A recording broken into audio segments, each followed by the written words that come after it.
मैं अनुरोध करूंगी उत्तर प्रदेश के माननीय मुख्यमंत्री श्री योगी आदित्यनाथ जी से कि वे माननीय प्रधानमंत्री जी को स्मृति चिन्ह भेंट कर सम्मानित करें।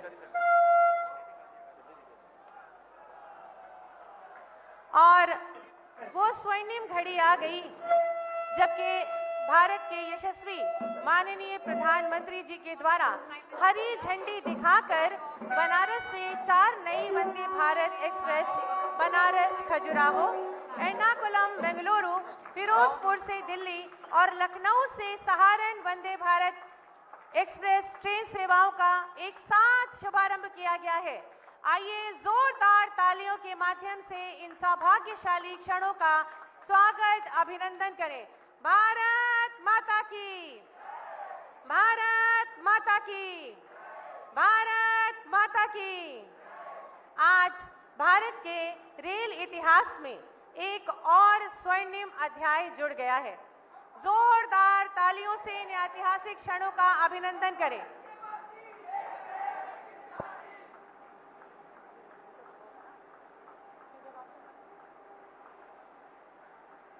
यह क्षण केवल नई ट्रेन सेवाओं का आरंभ नहीं, बल्कि आत्मनिर्भर भारत की दिशा में बढ़ता एक और सशक्त और आत्मनिर्भर कदम।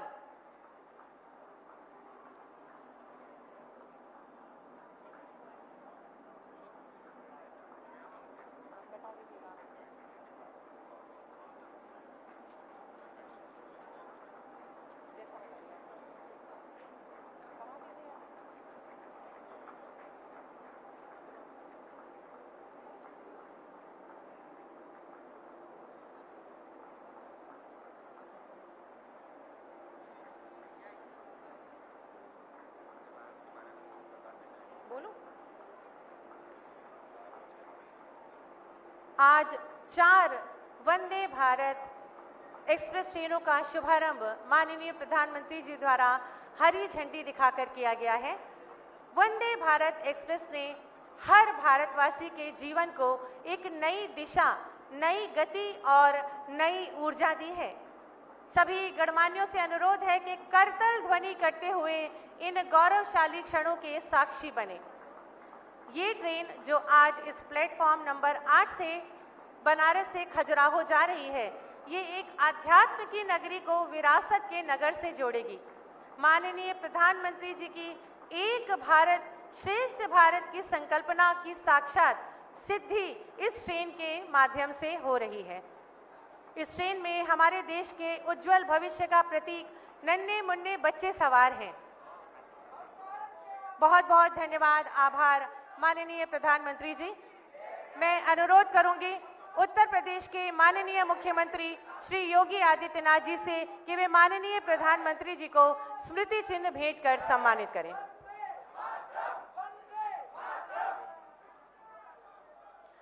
स्वागत, अभिनंदन, वंदन माननीय प्रधानमंत्री जी।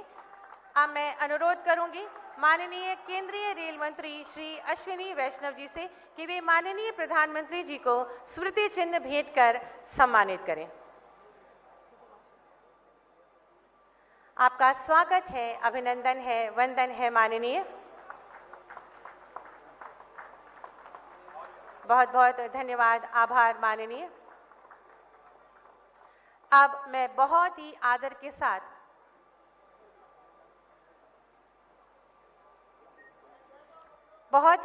के साथ माननीय प्रधानमंत्री जी से विनम्र अनुरोध करूंगी कि आज के शुभ अवसर पर अपने प्रेरणादायी शब्दों से हम सभी का मार्गदर्शन करें। आप सभी जोरदार तालियों के माध्यम से माननीय प्रधानमंत्री जी का स्वागत अभिनंदन करें।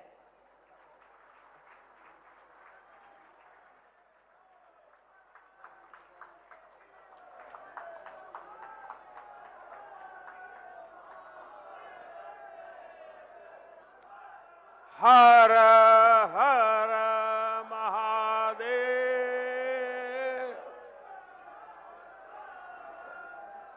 नमः पार्वती पतये। हर हर महादेव। उत्तर प्रदेश के ऊर्जावान मुख्यमंत्री योगी आदित्यनाथ जी, केंद्रीय मंत्रिमंडल में मेरे साथी और विकसित भारत की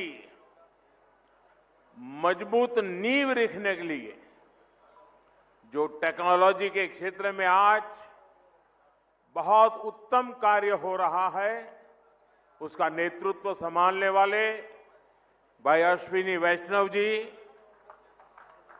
टेक्नोलॉजी के जरिए हमारे साथ इस कार्यक्रम में जुड़े एर्नाकुलम से केरला के राज्यपाल श्री राजेंद्र अर्लेकर जी, केंद्र में मेरे साथी सुरेश गोपी जी, जॉर्ज कुरियन जी, केरला के इस कार्यक्रम में उपस्थित अन्य सभी मंत्री, जनप्रतिनिधिगण, फिरोजपुर से जुड़े केंद्र में मेरे साथी, पंजाब के नेता रवनीत सिंह बिट्टू जी, वहां उपस्थित सभी जनप्रतिनिधि, लखनऊ से जुड़े यूपी के डिप्टी सीएम ब्रजेश पाठक जी, अन्य महानुभाव और यहां उपस्थित काशी के मेरे परिवारजन,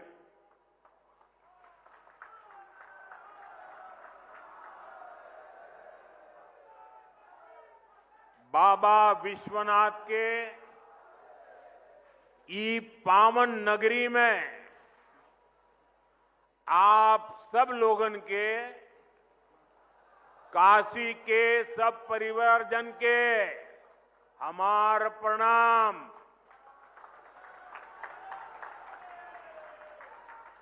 हम देखनी देव दीपावली पर कितना अद्भुत आयोजन भइल। अब आज का दिन भी बड़ा शुभ है। हम ई विकास पर्व के आप सब लोग के शुभकामना देत है।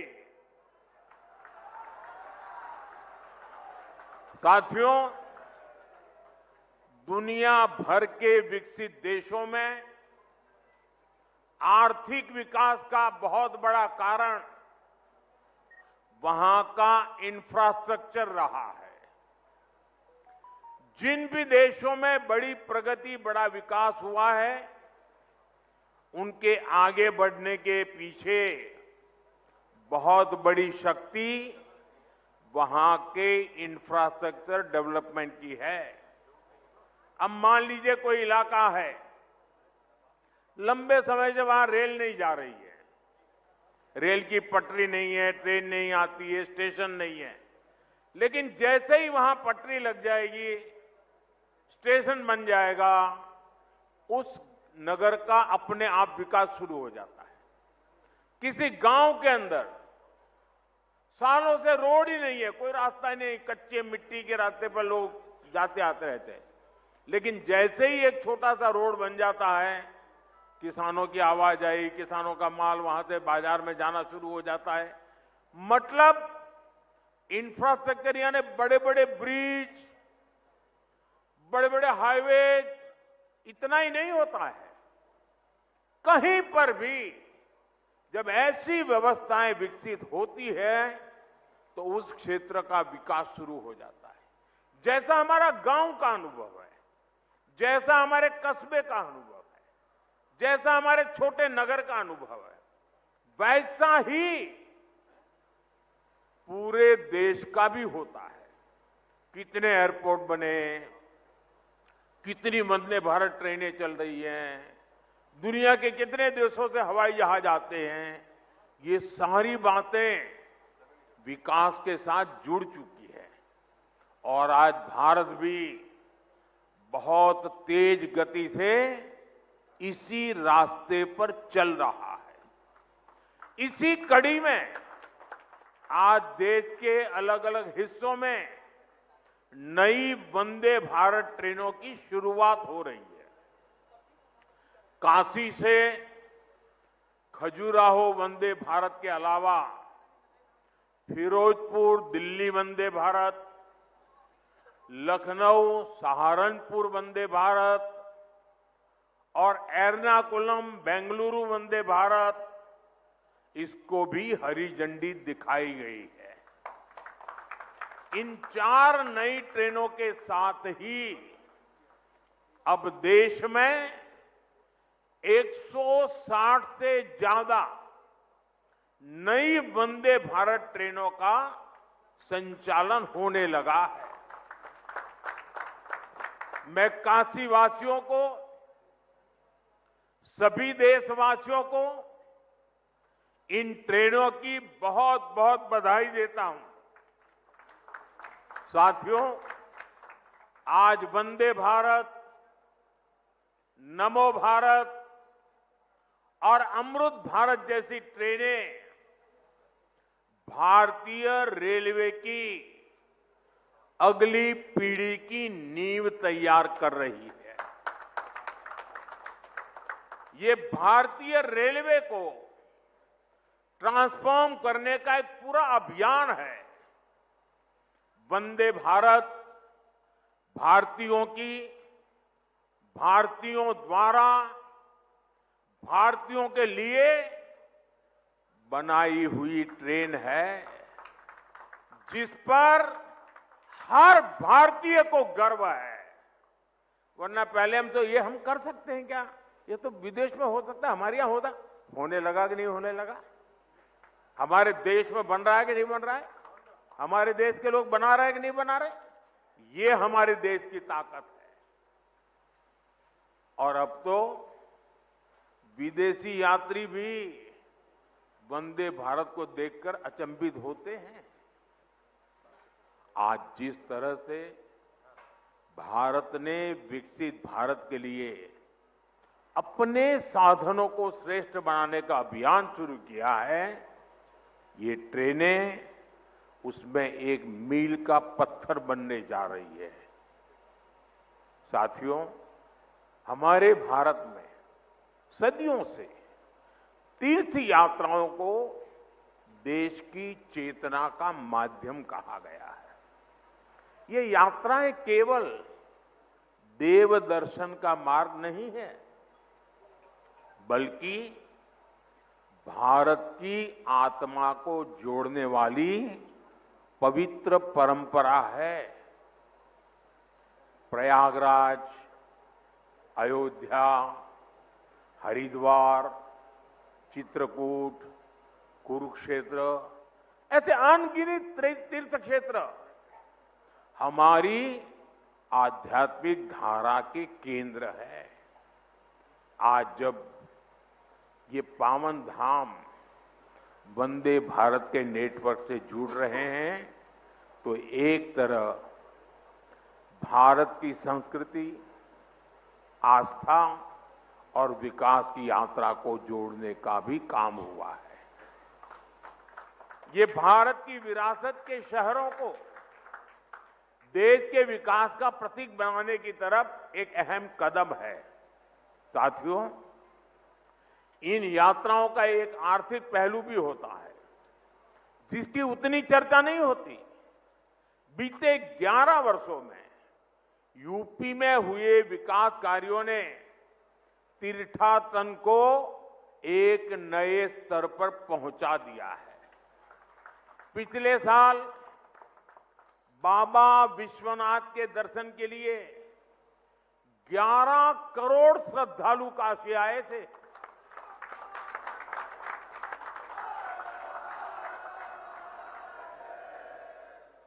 अयोध्या में राम मंदिर के निर्माण के बाद 6 करोड़ से ज्यादा लोग रामलला के दर्शन कर चुके हैं। यूपी की अर्थव्यवस्था को इन श्रद्धालुओं ने हजारों करोड़ रुपए का लाभ पहुंचाया है। इन्होंने यूपी के होटलों, व्यापारियों, ट्रांसपोर्ट कंपनियों, स्थानीय कलाकारों, नाव चलाने वालों को निरंतर कमाई का अवसर दिया है। इसके कारण अब बनारस के सैकड़ों नौजवान अब ट्रांसपोर्ट से लेकर बनारसी साड़ियों तक हर एक चीज में नए नए व्यापारों को शुरू कर रहे हैं। इन सब की वजह से यूपी में, काशी में समृद्धि का द्वार खुल रहा है। साथियों, विकसित काशी से विकसित भारत का मंत्र साकार करने के लिए हम लगातार यहां भी इंफ्रास्ट्रक्चर के अनेक काम कर रहे हैं। आज काशी में अच्छे अस्पताल, अच्छी सड़कें, गैस पाइपलाइन से लेकर इंटरनेट कनेक्टिविटी की व्यवस्थाएं लगातार विस्तार भी हो रहा है, विकास भी हो रहा है और क्वालिटेटिव इंप्रूवमेंट भी हो रहा है। रोपवे पर तेजी से काम हो रहा है। गंजारी और सीगरा स्टेडियम जैसे स्पोर्ट्स इंफ्रास्ट्रक्चर भी अब हमारे पास है। हमारा प्रयास है कि बनारस आना, बनारस में रहना और बनारस की सुविधाओं को जीना सबके लिए खास अनुभव बने। साथियों, हमारी सरकार का प्रयास काशी में स्वास्थ्य सेवाओं में लगातार सुधार का भी है। 10-11 साल पहले स्थिति ये थी कि गंभीर बीमारी का इलाज कराना हो तो लोगों के पास सिर्फ बीएचयू का विकल्प होता था और मरीजों की संख्या इतनी ज्यादा होती थी कि पूरी रात खड़े रहने के बाद भी इन्हें इलाज नहीं मिल पाता था। कैंसर जैसी गंभीर बीमारी होने पर इलाज के लिए लोग जमीन और खेत बेचकर मुंबई जाते थे। आज काशी के लोगों की इन सारी चिंताओं को हमारी सरकार ने कम करने का काम किया है। कैंसर के लिए महामना कैंसर अस्पताल, आंख के इलाज के लिए शंकर नेत्रालय, बीएचयू में बना अत्याधुनिक ट्रॉमा सेंटर और शताब्दी चिकित्सालय, पांडेयपुर में बना मंडलीय अस्पताल, ये सारे अस्पताल आज काशी, पूर्वांचल समेत आसपास के राज्यों के लिए भी वरदान बने हैं। इन अस्पतालों में आयुष्मान भारत और जन औषधि केंद्र की वजह से आज गरीबों को लाखों लोगों के करोड़ों रुपयों की बचत हो पा रही है। एक तरफ इससे लोगों की चिंता खत्म हुई है, दूसरी तरफ काशी इस पूरे क्षेत्र की हेल्थ कैपिटल के रूप में जाना जाने लगा है। साथियों, हमें काशी के विकास की ये गति, ये ऊर्जा बनाए रखनी है ताकि भव्य काशी तेजी से समृद्ध काशी भी हो और पूरी दुनिया से जो भी काशी आए वो बाबा विश्वनाथ की इस नगरी में सभी को एक अलग ऊर्जा, एक अलग उत्साह और अलग आनंद मिल सके। साथियों, अभी मैं वंदे भारत ट्रेन के अंदर कुछ विद्यार्थियों से बात कर रहा था। मैं अश्विनी जी को बधाई देता हूं, उन्होंने एक अच्छी परंपरा शुरू की है। जहां वंदे भारत ट्रेन का शुभारंभ होता है उस स्थान पर बच्चों के बीच में अलग अलग विषयों पर कंपटीशन होती है। विकास के संबंध में, वंदे भारत के संबंध में, अलग अलग विकसित भारत की कल्पना के चित्रों के संदर्भ में, कविताओं को लेकर के। और मैं आज, क्योंकि ज्यादा समय नहीं मिला था बच्चों को, लेकिन 2-4 दिन के भीतर भीतर उनकी जो कल्पकता थी, उन्होंने विकसित काशी के जो चित्र बनाए थे, विकसित भारत के जो चित्र बनाए थे, सुरक्षित भारत के जो चित्र बनाए थे, जो कविताएं सुनने को मिली मुझे, 12-12, 14 साल से बेटे बेटियां इतनी बढ़िया कविताएं सुना रहे थे। काशी के सांसद के नाते मुझे इतना गर्व हुआ कि मेरी काशी में ऐसे होनहार बच्चे हैं। मैं अभी यहां कुछ बच्चों को मिला, एक बच्चे को मिला, उसको तो हाथ की भी तकलीफ है, लेकिन जो चित्र उसने बनाया है, मैं वाकई बहुत ही मेरे लिए प्रसन्नता का विषय है। यानी मैं यहां की स्कूलों के टीचरों को भी हृदय से बहुत बधाई देता हूं कि उन्होंने बच्चों को ये प्रेरणा दी, उनका मार्गदर्शन किया। मैं इन बालकों के माता पिता को भी बधाई देता हूं। जरूर उन्होंने भी कोई न कोई योगदान किया होगा, तब इतना सुंदर कार्यक्रम इन्होंने किया होगा। मेरा तो मन में विचार आया कि एक बार यहां इन बच्चों का कवि सम्मेलन करें और उसमें से 8-10 जो बढ़िया बच्चे हो उनको देश भर में ले जाए, उनसे कविताएं करवाए। इतना प्रभावी था। मेरे मन को एक काशी के सांसद के नाते आज एक बहुत विशेष, मुझे सुखद अनुभव हुआ। मैं इन बच्चों का हृदय से बहुत बहुत अभिनंदन करता हूं, बधाई कर देता हूं। साथियों, आज मुझे ढेर सारे कार्यक्रमों में जाना है, इसलिए एक छोटा सा कार्यक्रम में ही आज रखा था। मुझे जल्दी निकलना भी है और सुबह सुबह इतनी बड़ी मात्रा में आप लोग आ गए, ये भी खुशी की बात है। एक बार फिर आज के इस आयोजन के लिए और वंदे भारत ट्रेनों के लिए आप सभी को मेरी ढेर सारी शुभकामनाएं। बहुत बहुत धन्यवाद। हर हर महादेव।